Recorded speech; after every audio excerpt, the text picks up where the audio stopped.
Hello there, gang, and welcome to Displaying-Model-Behaviour, the Earth's mightiest video podcast. So take off your pants, crack a beer, and let's talk about the nerdy news that you need to know about. It's the only news that matters. It's good news.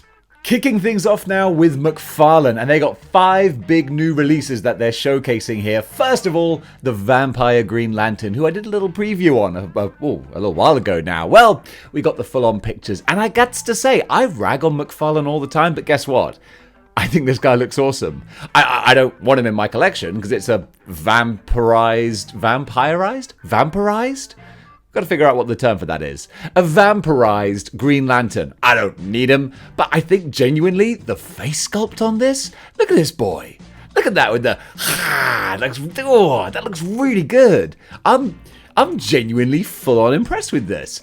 No sort of extra hands or heads, which is a bit of a shame, but you've got the glowing effect. So that's actually like kudos. Kudos, McFarlane. I genuinely dig the look of this figure. I don't want him, but I can still appreciate him. This looks really, really cool. So yeah, a vampirized Green Lantern. I'm kind of down with this guy, but that's not all. They're being real busy at the moment. They always are.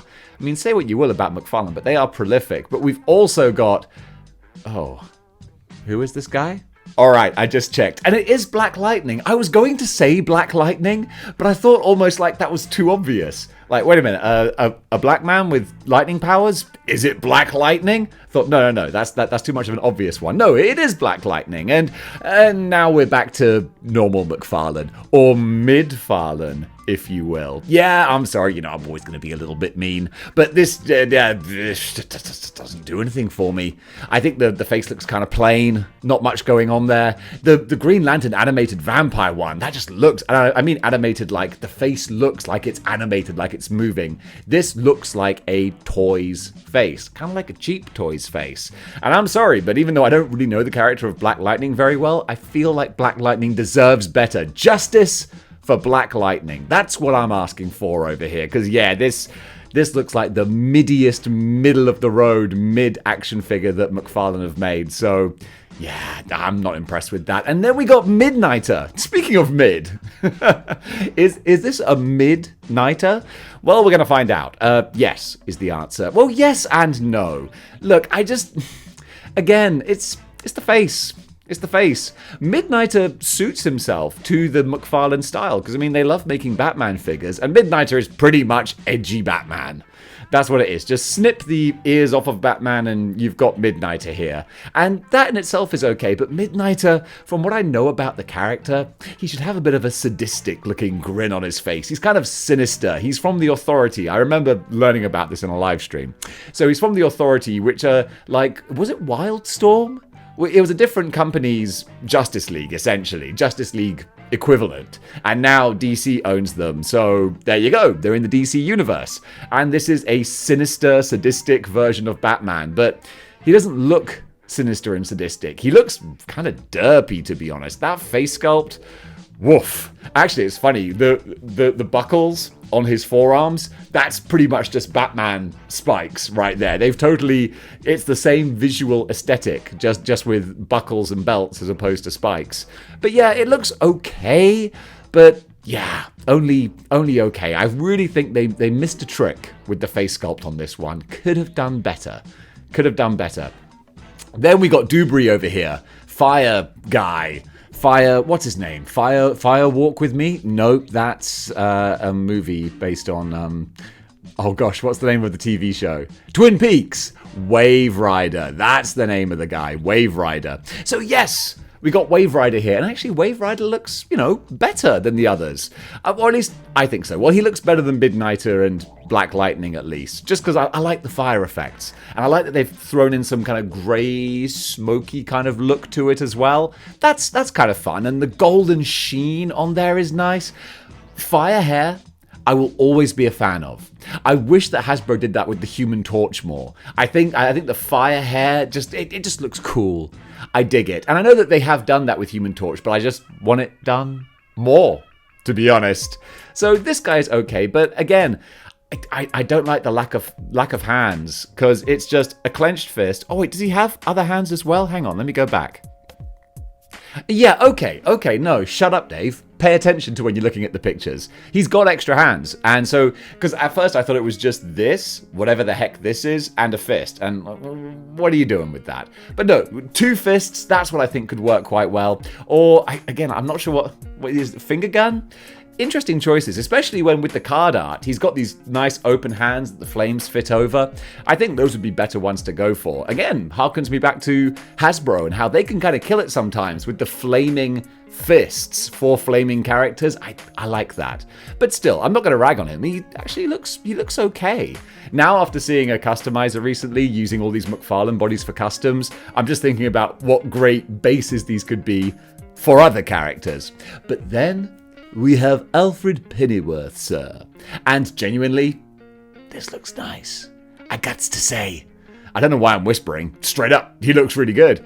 Lots of accessories as well. Got the tea set there, the different hands, the feather duster.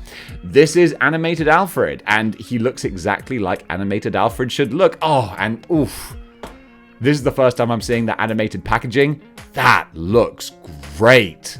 As an in-box collection set right there. I love the way that they're showing off all the different accessories and everything. It's all clear to view. And then with the card in the background, looks like a painting. Oh, that's McFarlane. Bravo. Bravo, guys. This is real nice.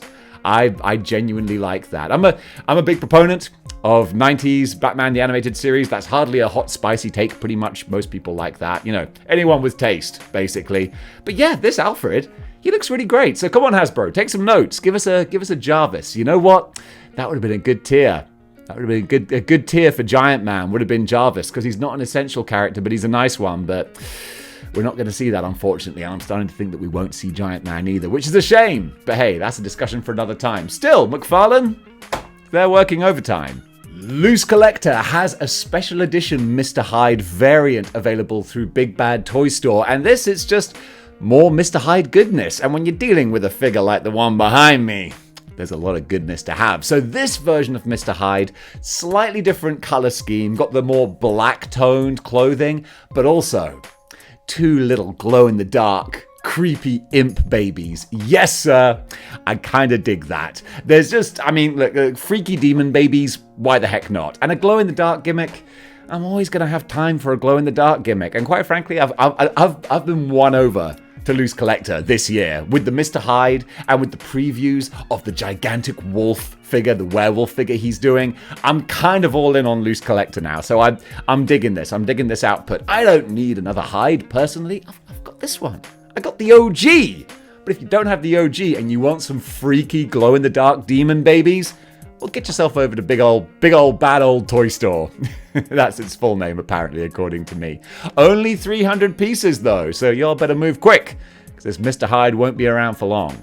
Speaking of glow-in-the-dark gimmicks, Super 7 have a Slash glow-in-the-dark variant up for pre-order on Big Bad Toy Store. $60, and you get this radioactive-looking, luminescent, evil Ninja Turtle, and Slash has always been one of my favorite Ninja Turtles characters. I love my evil doppelgangers. And this guy, yeah, he's a fun one. There are so many different versions of Slash out there now. You got different NECA ones as well, with the Mirage and the animated style. This guy, Super 7, it's big, bright, bold, colorful. It's kind of all the things that I really love. So Super 7, kind of like McFarlane, they are working overtime at the moment. They're cranking out so many figures, and this glowing Slash, I got to admit, it hits a little certain something that I really like with this guy. For all you Mythic Legions fans, there is going to be a new troop builder, the Shadow Orc, which looks pretty cool, actually. So I don't have a price for this. I've gone onto the Store Horseman website, and I can't see it, but I think that might be because it doesn't drop until October 14th, and apparently it's going to be a limited time, limited drop, and I'm guessing a slightly cheaper price, as it's like an army builder kind of thing, but it still looks like every bit of Four Horsemen goodness you would expect, and a gnarly, dark, gruesome, very Lord of the Rings Two Towers looking kind of orc troop builder. Yeah, that's the dangerous thing with Mythic Legions. Once they got their hooks in you and you start building those armies, money in space, baby. Money in space. They're going to be at a premium. And this guy, he looks really fun. So yeah, no price, but Orc-tober. Surely that must be a thing. Surely Mythic Legions, guys, you must do an ORC-tober. I can't be the first person to come up with that, and even by accident as well. So yeah, October the 14th, get on over to Mythic Legions, and oh, I'm so proud. Hang on, let me just pat myself on the back. October, amazing. What are we talking about?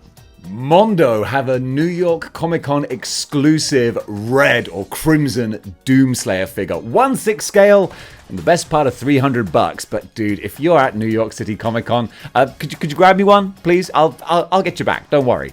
He does look amazing. The original green one, I'm always going to be an OG kind of person. I like my classic color schemes, so I would go OG green. But dang it, looking at this crimson mofo right here, I mean, it's just stunning. I've gushed over this figure before in its original form, but just look at all the accessories. Look at the demon head. I forget the name of the actual monster. I keep wanting to say Cacao Demon, but that's not that. I think that's the pink one. Regardless, it looks amazing. What a great looking set. Mondo, they're just killing it. I'm not a big fan of their super animated looking figures like their X-Men or their upcoming Spider-Man ones, but the Masters of the Universe, their Doom, it just looks incredible. These guys killing the game. I'm kind of glad that they're outside of my price range, because it means I'm not even tempted. I'm like, no, that's not practical. We'd need a lot more Patreon subscribers to get that. Hintity hint.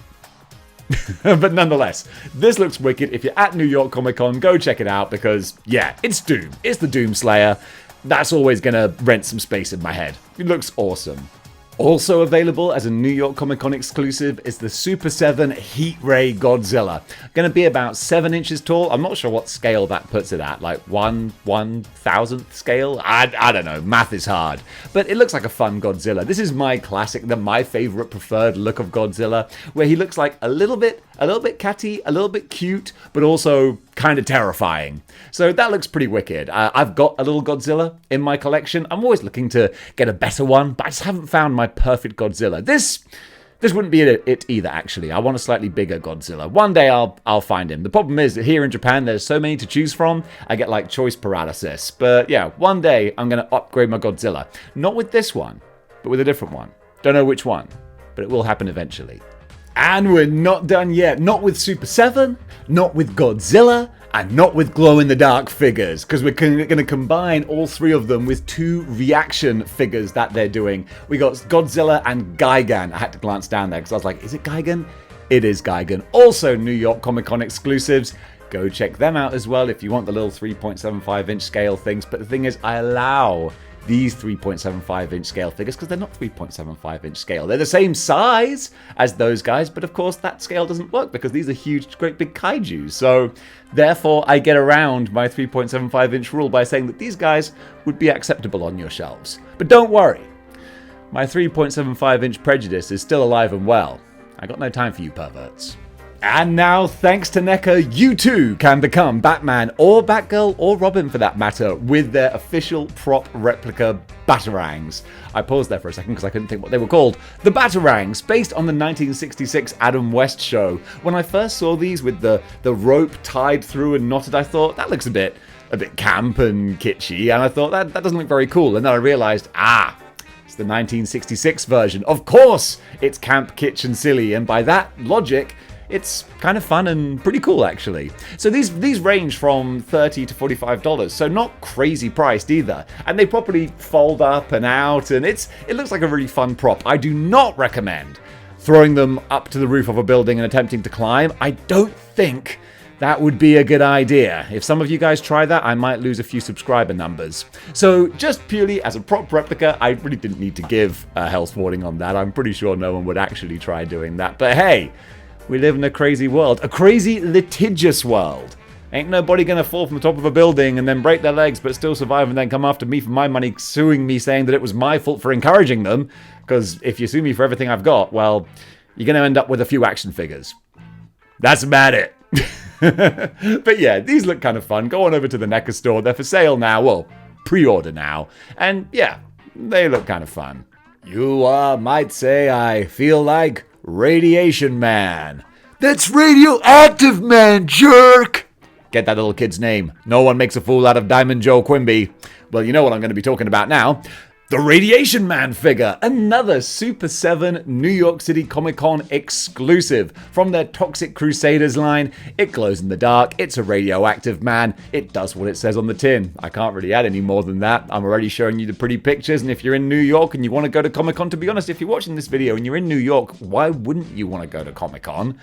Because it would give you a break from listening to me, and who doesn't want that? Well, when you're there, you can possibly pick this guy up, if he hasn't irradiated the whole place already, because considering how brightly he looks to glow in the dark, he might just do that. I don't know, I'm pretty sure it's safe, but, you know, I can't say for certain. Again, litigious world out there, don't sue me. Over in Creator Corner, not Custom Corner as such, but Creator Corner, I wanted to highlight a badass artist who is working on a badass project. Excuse me while I pronounce this name hopefully correctly. Vic Bazane over at Instagram is working on this incredible looking Spider-Man mural with just about every different variant of Spider-Man out there, all done in this cool flash pop neon kind of style. I dig it. If I could actually, could you imagine having this in like a black light poster kind of style? Oh my goodness, that would be awesome. Especially characters and looks like Chasm, who I might not like the character, but it is a cool costume. This is clearly a labor of love by this gentleman who looks like an incredible professional. He's got a Patreon as well and various other revenue sources. Go support him if you want to, because also it sounds like he's raising money for his doggy at the moment. So if that's not a good cause, I don't know what is. But each individual Spider-Man in this picture has been done, well, individually. So each one has its own amount of individual detail that's then been put into this greater overall ensemble piece. It looks wicked. I wanted to share it, and there you go. Go follow this guy, because it looks like he's doing awesome stuff. Over in movie news, yeah, we cover things besides toys every now and then. It has been officially kind of announced, confirmed, whatever, that the James Gunn DCEU, or whatever we're calling it, is going to have a completely fresh slate of JLA characters. There was always talk that maybe Gal Gadot, Jason Momoa might be coming back for their roles. Nah. They ain't. They out. But not completely out. So far, Gal Gadot, there's nothing else lined up for her. Wonder Woman ain't happening. Like, that's it. We're done. Jason Momoa, though, might be making a bit of a sideways step. He's not going to be playing Aquaman anymore, but apparently he's in talks to be playing Lobo in Superman Legacy. And Superman Legacy, like, that's having more characters announced for it than Spider-Verse at this point. But I'm guessing it might just be like very quick little glimpses. But I'm not against this. I mean, I don't really have a dog in this race. I'm not a big DC guy, but Lobo's a fun, ridiculous, over-the-top, crazy character, and that pretty much is Jason Momoa as well. So it sounds like a match made in heaven. Possibly more so than Aquaman, because I'm not an Aquaman stan, but even then I feel like Jason Momoa wasn't really playing Aquaman. He was playing Jason Momoa as Aquaman, which is fine. It was entertaining. But, like, Jason Momoa, like, that is Lobo. Like, that works, you know? So that might be some dream casting. I'm excited to see that. So, sorry, had a knock at the door. We're back. What was I saying? Oni Press are doing a nacelle verse. We're getting biker mice from Mars. We're getting appearances from the Sectors characters, the robot dudes with the sucker things. You know what I'm talking about. And a whole bunch of other stuff. So basically, it feels like it's the 1980s again. We're getting all the toys, the comic books, the ancillary merchandise. What a time to be alive. So I'll keep a little eye on this. It's kind of a fun, weird little curiosity, but clearly there's a market for it. So I want to see where this goes. Over in Cosplay Corner, gonna give a little shout out to Gun Waifu, who only has 14 posts, bless her. She's clearly a pretty new Instagrammer. I mean, she's barely even gotten started with 200,000 subscribers. I mean, we gotta give her a little bit of help. Throw the model behavior pixie dust her way, or otherwise she's never gonna get off the ground. I'm sorry, 202,000 followers. That's ridiculous. But then again, you see the way that she fills out some of these costumes and you go, oh no, that makes sense. So she's got 14 posts up at the moment, but each one of them looks pretty dang darn impressive, and I can only imagine when she has 28 posts on here, she'll probably have 500,000 subscribers, and God bless her, you gotta make a living somehow, and she looks to be doing a pretty damn good job. Me personally, I'm digging the Metroid costume. I just finished playing Metroid Dread again. That's why I love the Nintendo Switch, because I can play it at work on my breaks, and that doesn't eat into the rest of my creating time. But yeah, anything Samus related is pretty cool. So I've got to say, whether or not she has 14 posts or whether she has 14,000. She's doing a pretty darn good job with her cosplay, so go give her a follow. It looks pretty impressive to me. And finally, Bleeding Cool News ran an interesting little story about DC considering turning Superboy into a transgender female. And I just thought I would cover this because it is interesting. And it actually has concept art by Derek Robertson, who you would recognize his art style instantly. He was co-creator of The Boys with Garth Ennis. It's a very, very recognizable style of pencils. And honestly, I think that was a terrible idea. Really, really awful idea. I didn't see that one coming, did you? You thought left-wing liberal Dave would have loved seeing Superboy turned into a transgender character. No. That's not how you do representation, DC. I'm glad that this never made it out of the concept stage, because this doesn't provide representation. All it does is turn people against your company and also against the people who are championing these causes. I would love to see more transgender characters in comics. What I don't want to see is established characters turned into transgender characters. All that's going to do is piss off the current audience who are fans of the characters the way that they are. There are certain circumstances, I think, where things like this can work quite well. I, for one, think that Iceman coming out as being gay was a great idea because actually there are so many real-world human beings, people who live their lives not even coming out to themselves, and then eventually in later life they do, and Iceman was a wonderful example of that. And there are lots of arguments to be made that he was coded as being a gay character for many years. It's a debate I'm not going to get into. But nonetheless, I think that's kind of an acceptable, classy way of doing it. And I know that folks disagree. There's a whole debate to be had. And as long as you're having the debate respectfully and politely, I got all the time in the world for it. But yeah, turning an existing character into a transgender female is a terrible, terrible idea, and I'm glad that they didn't do it. It would have only been so that they could get some clicks on Entertainment Weekly or something, because all it would have done would be inflamed one side of the population and felt like baiting and pandering to the other. So glad that that idea stayed in the maybe pile and was not actioned. But still, it's a curious, interesting little thing to look at. So we're looking at it right now. But yeah, no matter what direction you want to take Superboy in, this probably wasn't a good one to go for. There are better ways of doing representation, and I would like to see it, but not like this. And folks, that does it for Good News for today. What did you think of the stories covered? Comment below. Let me know. And if you like what you see here and you want to see more, then you know what you gotta do. You gotta join the 6-1 clicks by clicking the like, share, and subscribe buttons. But more to the point. Okay, let's settle down here. If you want to help out the channel, if you want to toss a couple of bucks my way, help me do this full-time as a career, because Lord knows, boy howdy, we ain't there yet, but that's what we're driving to, folks. That's what we're driving to. Then you can support the channel over at patreon.com. Toss a couple of bucks my way, give me elocution lessons, then you can help support the channel. And you can watch all of the extra videos on there, all of the action figure reviews. In the next 24 hours, I should have 2 going up of the Kraken Diver anime girl and of Crocker as well. So it's a good time to join the Patreon. And if you're watching here on YouTube, then thank you so much for your time. I hope you enjoyed this show. And until next time, keep displaying model behavior.